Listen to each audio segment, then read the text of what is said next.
There's a lot going on with the Golden State Warriors. That's kind of unusual this time of year, but the Warriors do have an open roster space, and they're going to try out 6 veterans. I got Greg Silver of Screaming from the Sidelines, from KNBR, from a whole bunch of stuff joining me next. We're going to talk about those free agents who we like the most. Also might play some sound from Klay Thompson's appearance earlier on Paul George's podcast. He said some interesting things. And the Santa Cruz Warriors have a new head coach. And we're going to talk about all that next. This is Locked On Warriors. You are Locked On Warriors, your daily Golden State Warriors podcast. Part of the Locked On Podcast Network, your team every day.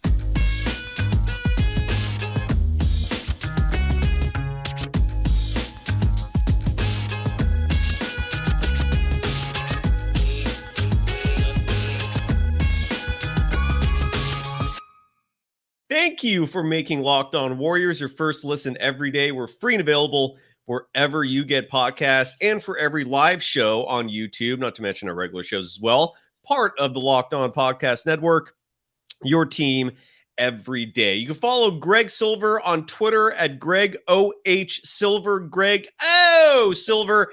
And then if you find him on Threads or Instagram, you just take out the H. So it's still Greg O. Silver, but you don't have the O, the H in there. I'm sorry. You can follow me, Cyrus Saatsaz, on Threads at Dog Wild. Great to see you, G Money. Been a little while. Look at the chat, man. We got it blowing up here. Good stuff. How are you, man? How's the offseason treating you? I'm doing great. Thanks for having me back. I mean, I've listened to a lot of episodes since my last appearance, but it's pretty fun to get to talk, and I'm loving these new graphics. You know, the offseason. Growing up, when I was a little bit more immature, I would have no patience for it. I'd get bored. But now I'm kind of liking off-season content, like not more than the regular season, but just when I go through and I see you interacting with fans or I'm seeing videos of your dog on the beach, that's good stuff too. Like, I'm here for it. You're referring to my Instagram post. I have my newest post on there. You can follow me on Instagram and Threads, both at Dog Wild. Super easy, DOGWILD. And the newest one I posted, I did not script that. I literally have like a Hollywood production style video. It's got a beach. It's got a supermodel looking individual. My dog, who's an English bulldog. It's got the whole package. And I did not script that at all. It just kind of came out that way. But yeah, I'm guessing that's what you're referencing. It is pretty incredible. But look, people aren't here to listen to us talk about my Instagram or any of that stuff. They're here to listen to us talk about the Warriors. And look, I guess first things first, man. Like, are you happy with the Warriors that they've waited this long to not fill the 14th roster space, let alone 15? Mike Dunleavy Jr. said he likes that the 15th spot is there. He's not ruling out using it, although practically speaking, we're probably not going to see the 15th roster spot filled anytime soon. But number 14 is open. They're going to have tryouts. Do you like that? Do you wish this team was more settled by now? What are your thoughts on that before we get into the individual players that the Warriors want to try out? I wouldn't go as far as to say that I'm happy about it, but I'm not upset about it either. I mean, this team is built around a core of experience. They made the offseason decision to stick with that experience. They made that very, very clear, most notably with the trade of Jordan Poole to go get Chris Paul. So it's not something where I think it's worth pushing the panic button, especially now that we're in August and the season is still 2 months away from starting. I think they're allowed to take their time. They've sort of earned that right as an organization, even with Dunleavy stepping in a new role as the GM. So I'm a little curious to see what they do with those roster spots, and that's a whole different discussion, which we'll get to very shortly. But yeah, I got pretty like a neutral, positive feel on it. Yeah, I hear you on that. I do like the fact, and I mentioned this on the show previously, that they're keeping these roster spaces open just in case the buyout market produces someone interesting. JaVale McGee, I feel like, is the biggest name out there in terms of who might be bought out. We've heard of Danilo Gallinari possibly being bought out. Those two, either one of those would be amazing. So in that regard, I do like that they're keeping it open, but they're having tryouts. And Shams Charania is the one who reported this. There are 6 names who are going to be coming into the facilities at Chase Center. The practice facilities are in the same building as where they play the games. As Klay Thompson alluded to, I never heard this before, but he alluded to this in the Paul George podcast, that the players and the team call their practice facilities the dungeon because there's no windows there. I love that. Kind of reminds me of the KNBR production studio when I used to work there all those years. No windows there either, right? So so they call it the dungeon, and that's likely where these tryouts are going to be taking place. I feel like a couple of the names right off the bat, I want nothing to do with. And let me know what you think. I'm going to throw 3 names out. We'll save the 3 most likely probabilities and the most interesting names for the end. But 3 of the 6 names were kind of like, what? And those 3 names I'm referring to are Dion Waiters, who hasn't played in years. Kent Bazemore, who has been with the Warriors, I believe, twice, if I'm not mistaken. And then Trey Burke, who I believe is a former Warrior as well, and who hasn't played in well over a year now. What are your thoughts on those 3? Should any of those 3 players stand a chance of making the roster? Your thoughts on that? First things. I'm with you on that sentiment that I'm a little confused to see them working out. I mean, I'm all for a good comeback story, so it's nothing personal with those guys. I don't want to write their careers off. It doesn't mean that they can't fill a spot on an NBA roster in theory. I just wouldn't say that as your fan or media personality, you're not going to look at it and think immediate excitement with those 3 names. But I will be fair to everybody listening who's maybe seen me on the show once, or maybe this is the first time today, and that I got to call myself out and pump the brakes on any free agency reactions I have, because I've missed in the past a couple times. And I'm not talking about like, oh, I was wrong about Andrew Wiggins. Like, I think most people were wrong about Andrew Wiggins. I wasn't, didn't think he was gonna. I hear what you're saying. I wasn't though, but yeah, go ahead. Sorry. Yeah. You are special. You are special. Thank you, sir. And special, I deserve to be like my brain hasn't developed past the age of 12 special, or like actually like special. No, I'm special in that when everybody comes at you in the comments, they should acknowledge that you were right about something being in the minority of that, instead of just focusing on all the misses. And I'm kidding, man. But thanks for I am not special, but thank you for saying that. But so you're saying you whiffed on a free agent prognostication, and so now you feel like you shouldn't be handicapping moving forward. I don't know, who'd you miss on that gives you this opinion? Well, it's just the 2 notable ones I think from the past were at the start of the Kerr era, when I'm watching very early in the season and they're off to a great start. I was like, Sean Livingston is our backup point guard. Like, I haven't really heard that name in a while. I don't know how much we can get out of him. Can he play a lot of minutes? Is he reliable? And then turned out to be such a high IQ and incredible backup for Steph Curry, and like someone I truly believe they don't win championships without. Another one that I whiffed on.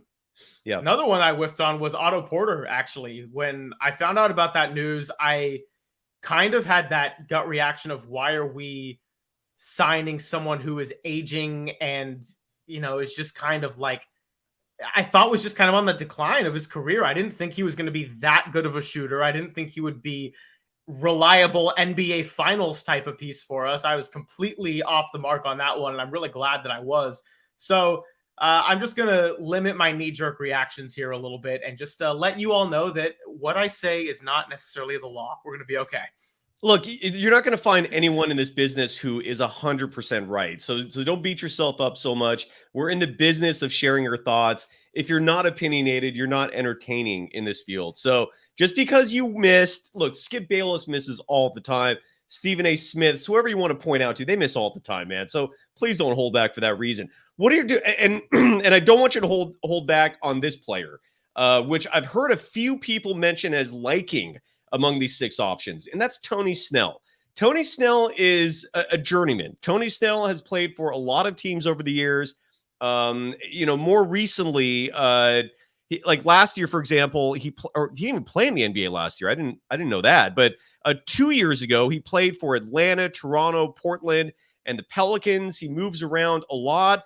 I've always considered Tony Snell synonymous with the perfect 0 game, where he had a 0 for every stat imaginable in a game, which is damn near impossible to accomplish, but he did it. Some people like him because his 3-point shooting has been good. He doesn't really excite me. Do you have any thoughts on Tony Snell? I don't know if Tony Snell really excites me. I'm going to kind of agree with you on that. But the thing I will say is that maybe not in terms of basketball play style, but kind of in terms of sentiment and sort of meme-like player, is another guy we recently mentioned was JaVale McGee. And that was someone who came to the Warriors and actually fit in nicely. Now, I know that JaVale is 7 feet, and the Warriors throughout this dynasty have not been known for their size. I mean, Andrew Bogut was a great interior defender, and Looney has turned into a rebounding monster, but he's only 6'9". Like, Kevin Durant was probably the other notable big man throughout this run. Draymond plays like a big man, but he's really not all that big. So yeah, JaVale had the advantage of being 7 feet. Now, Tony Snell, I'm not as negative as some of the people in the comments might be, just because maybe this is being stuck in the past of the Warriors' way of the last decade. But most players that come to play in this system and with Stephen Curry tend to have their strengths shine and have like a career type of year. So Tony Snell probably is good enough to be on an NBA roster if that is the Golden State Warriors. If they don't offer him that spot, I'm okay with it. I'm not going to be heartbroken about it. But if he ends up on the roster, I would encourage everybody to just give him a chance and be open-minded. I hear. Well, Tony Snell wouldn't be the worst thing. He's 6'6". He's a wing. Whether you want to call him a shooting guard, small forward, whatever that is. Do you have an opinion on him in terms of defense? Is he a good defender? I actually don't know. I haven't seen him enough to be aware of that. Is he a decent defensive player? Do you know? I wish I knew more, and the fact that he wasn't in the league last year isn't helping my case that doesn't help. as much. Yeah, that doesn't help at all. So I don't think I'm the best person to give an opinion. I mean, I know he's got length, so that's something, but is he like one of the premier defenders in the league? Like, is he an Avery Bradley type? No. Yeah, and the fact that neither of us have really heard much about him as a defensive player, I think says a lot. If he was really that good, I think we would have known. Well, regardless, when we come back, there's 2 names out of the 6 who are appealing, who are interesting, who maybe the fan base will be happy with. We're going to talk about them in just a moment. Got to give some love first to our sponsor for today's show, and that is FanDuel, the official sports book of the Locked On Podcast Network. And right now, we're about to experience football again. And Greg, I know you're pumped on that. Are you? You're even though like someone in the chat said that you have a Rams helmet behind you, which is kind of weird. Is that your team, or are you a Niners fan, Raiders? Who's your team? I'm all over the place in terms of that. That's a whole different discussion. What I will say about the helmet, StreamYard camera got me in reverse, is it's actually an American Underdog helmet, which is related to the Kurt Warner movie that came out based on the book, All Things Possible by one Michael Silver. So it is a personal connection. As far as the Rams go, I did spend a summer working for them at a training camp, had a great time and love a lot of the people there. Wow. Am I a fan of the Rams? No, I work for the 49ers flagship station now. So it's like, I know that's kind of a whole rivalry thing. I also grew up being a big fan of the Cal Bears. So I got into Aaron Rodgers for a bit, but then he got kind of weird. And I don't know where I stand there now with him and the Packers, but I'm excited for football. We can say that. Absolutely. And for people who don't know, by the way, the reference you made to your dad is Mike Silver, longtime legendary sports journalist. He's currently a columnist with the San Francisco Chronicle. But regardless, football season is just around the corner. It's about to kick off, and FanDuel is giving you the chance to win all season long, because right now when you bet on a Super Bowl winner, you can get bonus bets every time they win in the regular season. You just pick any team to win the Super Bowl, and you'll get bonus bets for every victory throughout the year. You can use your bonus bets on spreads, player props, over-unders, and so much more. So visit FanDuel.com/lockedon and start earning bonus bets with America's #1 sportsbook. That's FanDuel.com/lockedon. It's the sportsbook of the Locked On Podcast Network for a damn good reason.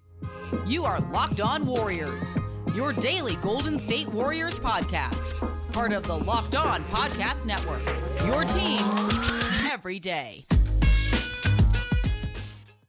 you for making Locked On Warriors your first listen every day. Everydayers, those are the folks who watch us every time we publish a show. And right now we're in the off season, so we're averaging about 3 shows a week. Soon we'll be back to 5 days. But tomorrow, or maybe Friday, but coming very soon, Rick Bucher of Fox Sports is going to join the program. I mentioned this on my social media accounts. Reply either to the Twitter page at Locked On Dubs or to my Threads account at Dog Wild. Just reply in terms of anything you want me to ask Rick Bucher, and I will do it for you. You can also follow Greg Silver on social media platforms, on Twitter at Greg O Silver with an OH, And if you're on Threads, you take out the H. It's still Greg O. Silver. Look, there's two players that I think both of us are would be most happiest with. And correct me if I'm putting words in your mouth. I'm projecting there. But that is Juan Toscano-Anderson, who was on the team when they won the title, and then Harry Giles III. Let's start with Juan Toscano-Anderson first. Look, he at least gives you some semblance of size. I know technically he's listed at, I think, 6'6", but he played center for the Warriors in their championship season. He knows the system. He's diverse. I don't think he's really a liability in any regard. Most people, at least Warriors fans, if you call yourself a member of Dub Nation, I've been hearing excitement. People seem content and happy if he comes back. What are your thoughts on Juan Toscano-Anderson possibly coming back to the Warriors? You hit the nail on the head, Cyrus, and I see a lot of people in the chat are agreeing with that sentiment. One little snapshot moment I always like to think of is that 2021 season when Klay still was out with the Achilles, and it was Draymond and Steph, and Wiggins hadn't making that jump yet. So it was kind of that was the year they lost in the play-in tournament, and they were fighting to get into the playoffs. And there was one game where JTA was getting a lot of run, and he flew over the little scorer's table to go and save a ball and crashed into the stands. And I think he might have been concussed. I think it was a concussion. And if it wasn't, it was some kind of injury that kept him out. And on Steph Curry's personal Instagram story after the game, he had a picture of him flying and said, "Get you someone at one-on-one." All right. Yeah. So I just think that he is a culture guy. And I know you're a big Jonathan Kuminga advocate, and I'm not saying this to either praise or disparage Jonathan Kuminga. It is just to put the thought out there, which is that a lot of the Warriors' success, which I think is starting to get a little bit more credit and notice as they're in the latter stages of this dynasty, is that people have bought into the culture. Andre Iguodala was an all-star level player, a star free agent from Denver, who agreed to come off the bench in Steve Kerr's first year so that Harrison Barnes and Draymond Green could go and get that starting role. And then his moment came at the most important and most opportune time. Finals MVP in 2015. They absolutely cannot win that series without him. Sean Livingston, another guy, very, very selfless and has bought in. And so we see that with some of these younger guys where we're starting to wonder, with Jordan Poole, was that part of the issue, why we had to get rid of him and dump off that big contract, even though he was a big piece to the 2022 championship? It seems like Moses Moody is an adult in the room and he got some good playoff run. And with Jonathan Kuminga, I'm more just I'm just curious how the coaching staff views that with the culture. Do they see him as immature? He obviously has the talent and athleticism to be a star in this league if he buys in.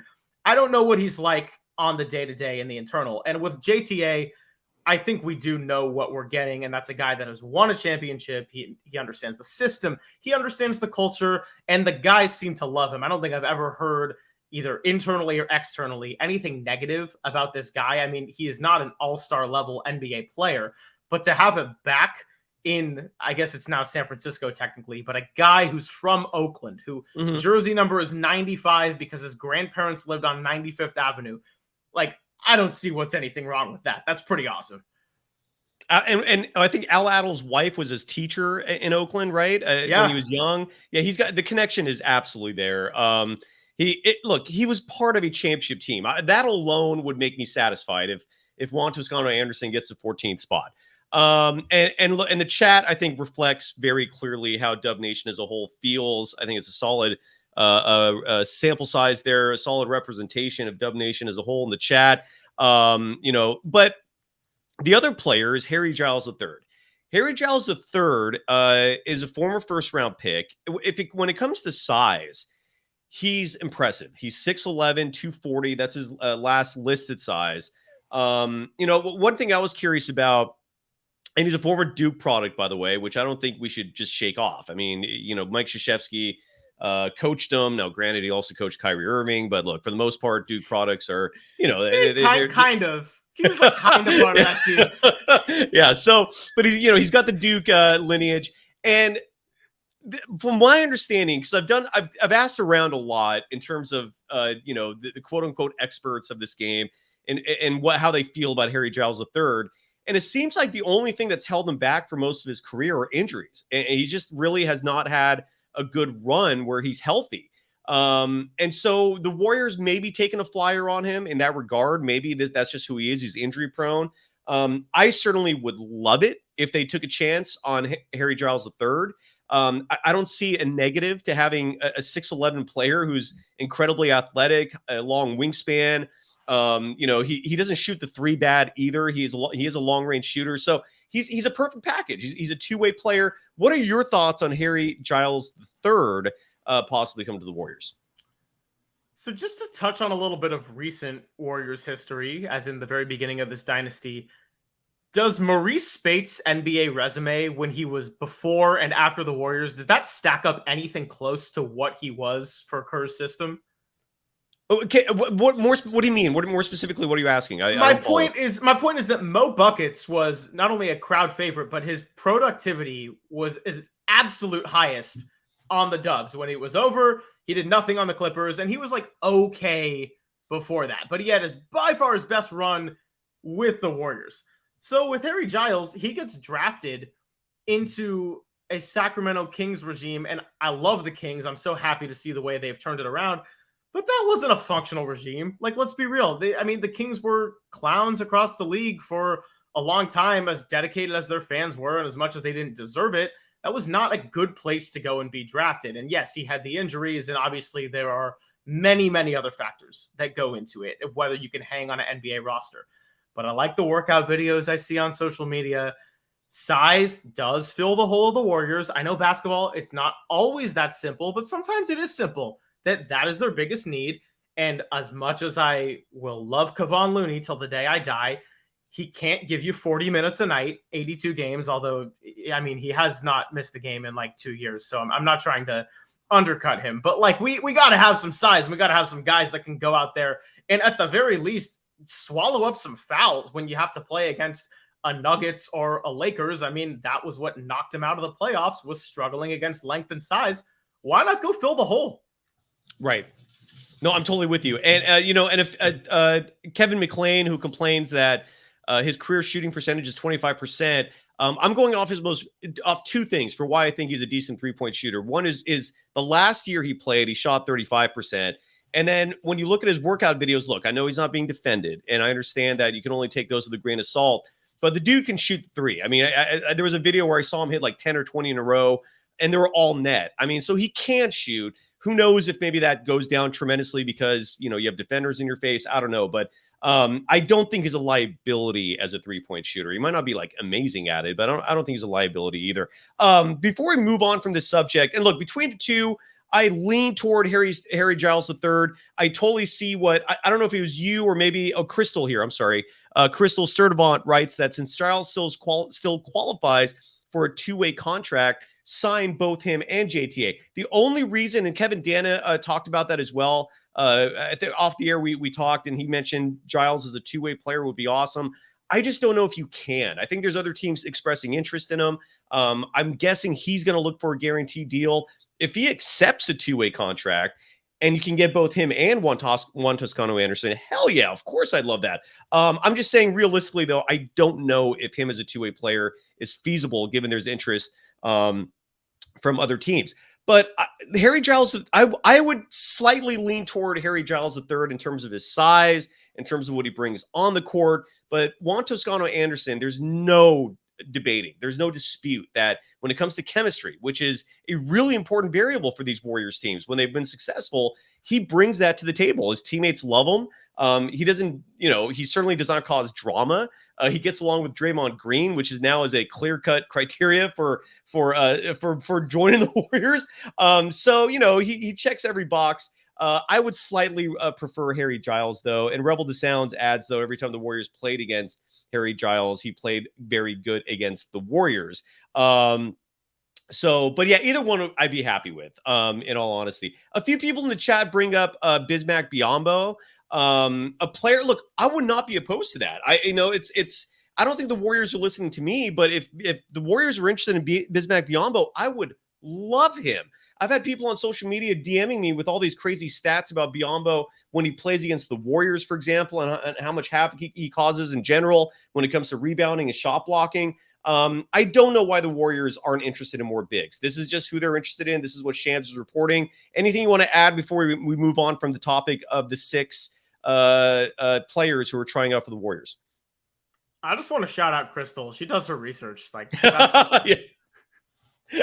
There you go. So Klay Thompson was on Paul George's podcast recently, and he said a few interesting things. I got 3 clips here to play on the show today, and the first and foremost one is him talking about Jordan Poole. He's talking about a workout that happened just a week ago. People were wondering about that, and when that workout took place, there were these black and yes, leaving. But yeah, players are going to have to pass the Draymond test. That's how things are with the Warriors. Yes. But Klay Thompson said some interesting things. And last week or 2 weeks ago, there was a workout that involved Steph, Klay, Jordan Poole, Scoot Henderson, who's kind of become like a prodigy of Stephen Curry's, which is kind of crazy. I respect that tremendously. But the first clip I want to play is Klay talking about that workout and seeing Jordan Poole leave. So here's Klay Thompson. It hurts to see Jordan go. That's the nature of the beast. He was homegrown. I saw him put the work in. I saw him go 2-15 in the game, but then he would be in the dungeon, which we call our practice facility because there's no windows, getting shots up right after the game. I'm like, man, this kid's going to be special. And we wouldn't have won the championship without him. Like, he was so important to us when Steph went down. Jordan is forever going to be cherished in the Warriors lore just for what he did and helped bring us back to where we needed to go. And I know he's going to do great things in Washington. And it felt good seeing him last week. It was weird seeing him in some Wizards gear, but that's like Steph and I's little bro. What kind of player you think he's going to turn out to be now for the Washington Wizards? Oh, he definitely got all-star potential. You saw it when he made that finals run. Average 18, shooting 50, 40, 90. Like, that's hard Impressive. to do. So I'm excited to watch him and Kuz. Those are going to be the swaggiest buckets ever. But no, I'm excited for him. Washington got a good one. Yeah. Future all-star for sure. On I believe the podcast P, is that what Paul George on that? What is your reaction to that clip we just listened to? I mean, first of all, for Steph or Klay, any of the Warriors, but particularly those two, regardless of how they feel about Jordan Poole or any frustrations that they might have had with him over the last year, it does them absolutely no good to speak out negatively whatsoever. And I don't think they do have a sour taste toward Poole, like looking back in it, but in the end, when the trade happened and everyone's saying, wow, the Warriors really sided with Draymond after all that. No, they sided with Steph Curry. Like, Steph is a very humble and not a highly demanding, egotistical superstar by pro athletes' standard. And the only thing he's really going to demand out of this organization is, I want to win titles or compete for titles for as long as I can play this game. And so his preferred teammate, number one, is Draymond Green, who won his way back in the playoffs despite the suspension and the stomping on Sabonis and all the crazy that you get with that Draymond package. That is still the guy he's going to pick. So they're siding with Steph Curry above everybody else. What I make of the comments is I think Klay pretty genuine about it. He's never been like a sugarcoat guy or not necessarily say how he feels. So I think he probably does have a good relationship with Jordan Poole and genuinely does want him to have a good path in Washington. I'm not sure exactly what the internal dynamics are with everything or how it is between those two or the former Splash Brothers pool party coupling. But yeah, I think that if you're Klay, that's the right way to take it. I see it as genuine. And even if it's not, then he's doing himself a favor by saying that. What I took from that clip is because we heard Charles Barkley say a couple weeks ago that, the Warriors hated Jordan Poole. I thought that he was being incredibly hyperbolic and exaggerating. What I took from that clip is that it wasn't the team that hated or disliked Jordan Poole. It was just one person. Mike Dunleavy Jr. also alluded to this in an interview, I believe, with Tim Kawakami, where he said that a huge reason for the Chris Paul trade was to keep Draymond Green. And that basically came down to either Draymond or Jordan Poole. Whether or not Draymond Green expressed this or whether or not this was the team just recognizing that those two weren't going to work together, I don't know. But that's what I take from that is There was just one person who did not get along with Jordan Poole, and that was Draymond Green. Is that fair? Do you agree with that sentiment? Well, maybe to say dislike Jordan Poole and truly not be able to get along with, possibly. But I think if you kind of unpack that a little bit more, it's like, who disliked Poole in the sense that they understood he wasn't good for the team and maybe a little bit immature? Steve Kerr probably had his frustrations coaching him. Maybe Bob Myers in his last year got a little bit exhausted by it. Maybe even Steph Curry, as much as he likes Jordan Poole, the player, and the way he could take risks and kind of grow into his game, you know, he got ejected in a close game against a rival because Poole took a bad shot and Steph threw his mouthpiece. Like, so to say dislike and just make it a black and white thing, yeah, maybe Draymond's the only one that really couldn't get along with Poole at that point. But as far as like understanding that he was a pain in the butt and just not maybe going to drag the franchise down a little bit when they try to take advantage of this dynasty core, I'm not sure how much of the team or the important people around it kind of shared that sentiment. I'm told. Yeah, I agree. As is the case with a lot of live shows that we do, it was fun. We had a lot to talk about. So we're splitting this up into 2 parts. So stay tuned for part 2 of Locked On Warriors.